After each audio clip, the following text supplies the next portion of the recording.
Hi guys, Mrs. Homan here with another science video. This is the last of a 3-part video series on human impact on Earth.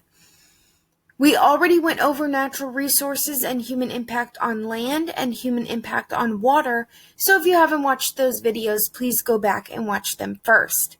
In this video, we will be covering human impact on air, so let's get started.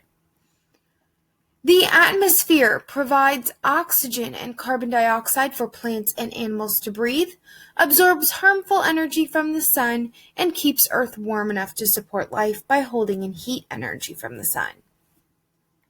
Before we move on, let's review some important vocabulary. Air quality is a measure of how clean or polluted the air is. Air pollution is the contamination of the atmosphere by pollutants from humans and natural sources, and emissions are pollutants released into the air. There are two types of air pollution, gases and particulates. So let's start with gases. Gas pollutants include carbon monoxide, carbon dioxide, methane, sulfur dioxide, nitrogen dioxide, and ground-level ozone, among others.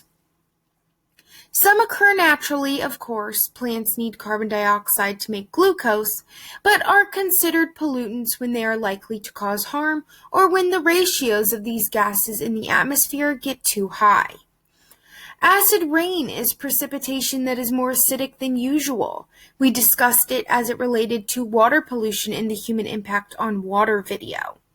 Acid rain is caused by gas pollutants creating carbonic, nitric, and sulfuric acid, which dissolve into the precipitation, causing it to become acidic. Recall from our rock cycle unit that carbonic acid in groundwater causes sinkholes. The second type of pollution is particulate pollution. Particulates are tiny pieces or particles of solid material that are suspended in air or water. For example, smoke, dust, pollen, and vehicle exhaust. Think about when we are in the middle of pollen season here in Florida. Sometimes you can see the yellow haze of pollen over the city. Or when they are burning the sugarcane fields in Wellington. The smoke you see are particles of ash suspended in the air. Smog is a specific pollutant formed when vehicle exhaust and ground-level ozone react with sunlight. Let's keep in mind, ozone is a pollutant on the ground but is not in the upper atmosphere. There, it creates an important barrier between us and the sun. The ozone layer is a layer of Earth's upper atmosphere that is thinning due to increased use of chlorofluorocarbons or CFCs. Ozone in the upper atmosphere absorbs UV radiation from the sun, preventing it from reaching Earth. CFCs break down ozone into chlorine monoxide, which does not absorb UV radiation. While CFCs have been banned since 1996, they can stay in the atmosphere for 100 years. Normally, radiation from the sun would hit a molecule of ozone, which is 3 oxygen atoms bonded together, and the energy would break the molecule apart into a dioxygen and a free oxygen atom.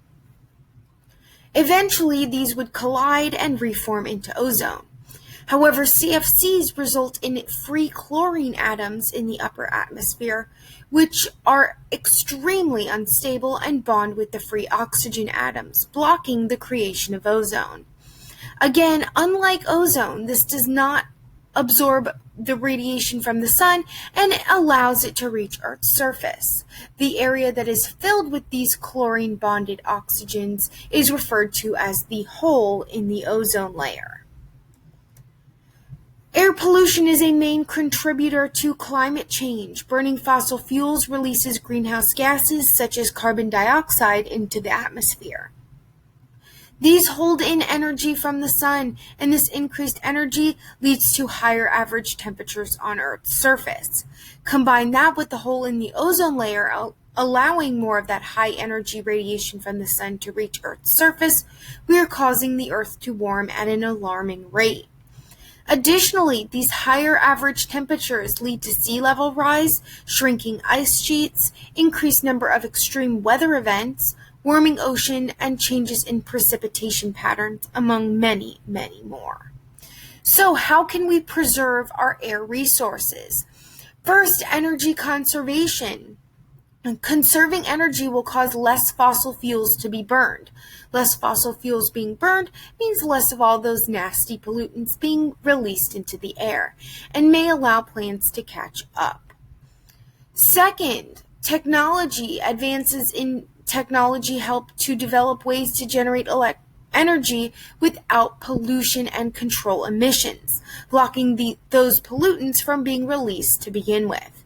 And last, air stewardship, passing laws to limit the release of greenhouse gases. To summarize, air pollution is the contamination of the atmosphere by pollutants from humans and natural sources. There are 2 types of air pollution: gases and particulates, and 3 ways to preserve our air resources: energy conservation, advances in technology, and air stewardship. Thank you so much for watching. Have a marvelous day.